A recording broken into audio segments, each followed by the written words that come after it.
La rivière Massacre est au cœur d'un conflit ouvert entre la République dominicaine et Haïti.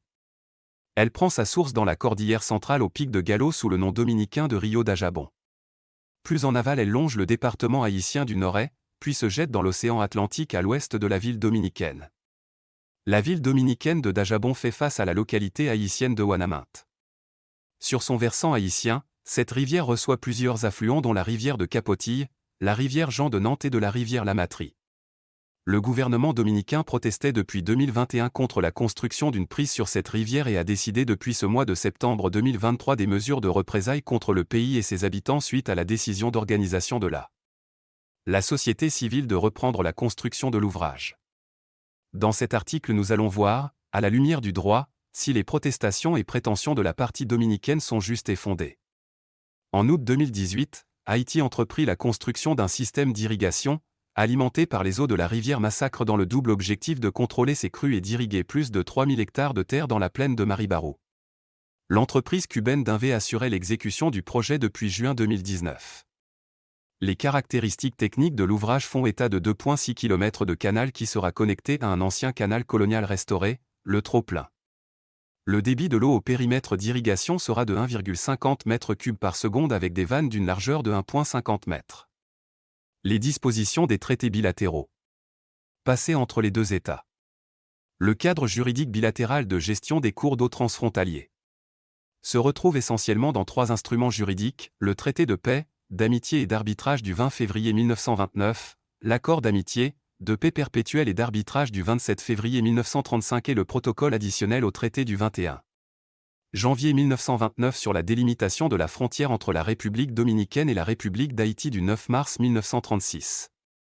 Ces accords ont été pris dans un contexte où il fallait délimiter les frontières des deux États.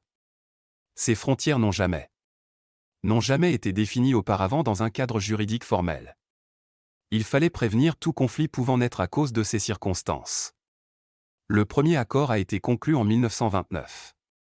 Vu les insatisfactions, notamment de la partie haïtienne, les deux parties acceptèrent de prendre un autre traité solutionnant les problèmes soulevés. Les présidents haïtiens et dominicains Sténio Vincent et Rafael Leonidas Trujillo discutèrent de ce nouvel instrument bilatéral à Ouanaminthe le 18 octobre 1933, ce qui donna lieu à la signature de l'accord du 27 février 1935. Un protocole additionnel au traité de 1929 fut enfin adopté en 1936. Même si ces accords n'ont traité qu'incidemment des cours d'eau transfrontaliers, on y retrouve néanmoins des dispositions générales sur leur utilisation. Ces accords prescrivent principalement une utilisation équitable des ressources en eau partagées. C'est l'article 10 du traité de paix, d'amitié et d'arbitrage du 20 février 1929 qui traite spécifiquement de cette question. Cette disposition conventionnelle prescrit une utilisation non dommageable des ressources en eau en ce sens qu'elle interdit tout ouvrage susceptible de dévier le cours d'eau de son lit naturel ou d'altérer son débit. Cet article précise, cependant, que chacun des deux États peut utiliser la ressource en eau de manière juste et équitable pour l'arrosage de ses terres ou pour d'autres fins agricoles et industrielles.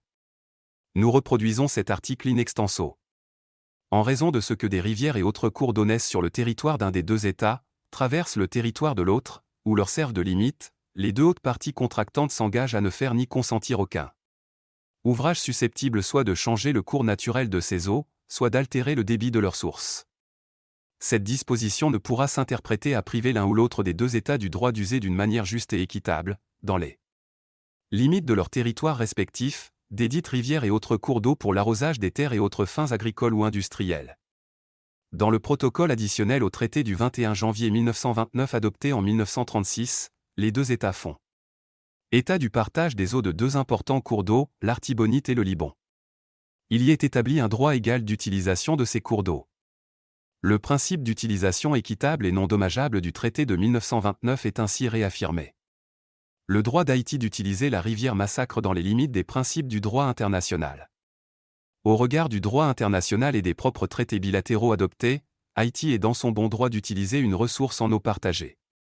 Elle devra uniquement veiller à l'équité et à ne pas occasionner des dommages aux cours d'eau. Nous allons comparer dans un premier temps l'utilisation faite par la partie dominicaine et montrer les garanties qu'Haïti a données dans la conduite de cet ouvrage capital pour le développement de son agriculture dans la plaine de Maribaro. N'oubliez pas de partager ces informations avec vos amis pour faire comprendre à tout un chacun qu'Haïti a le droit d'utiliser ses ressources.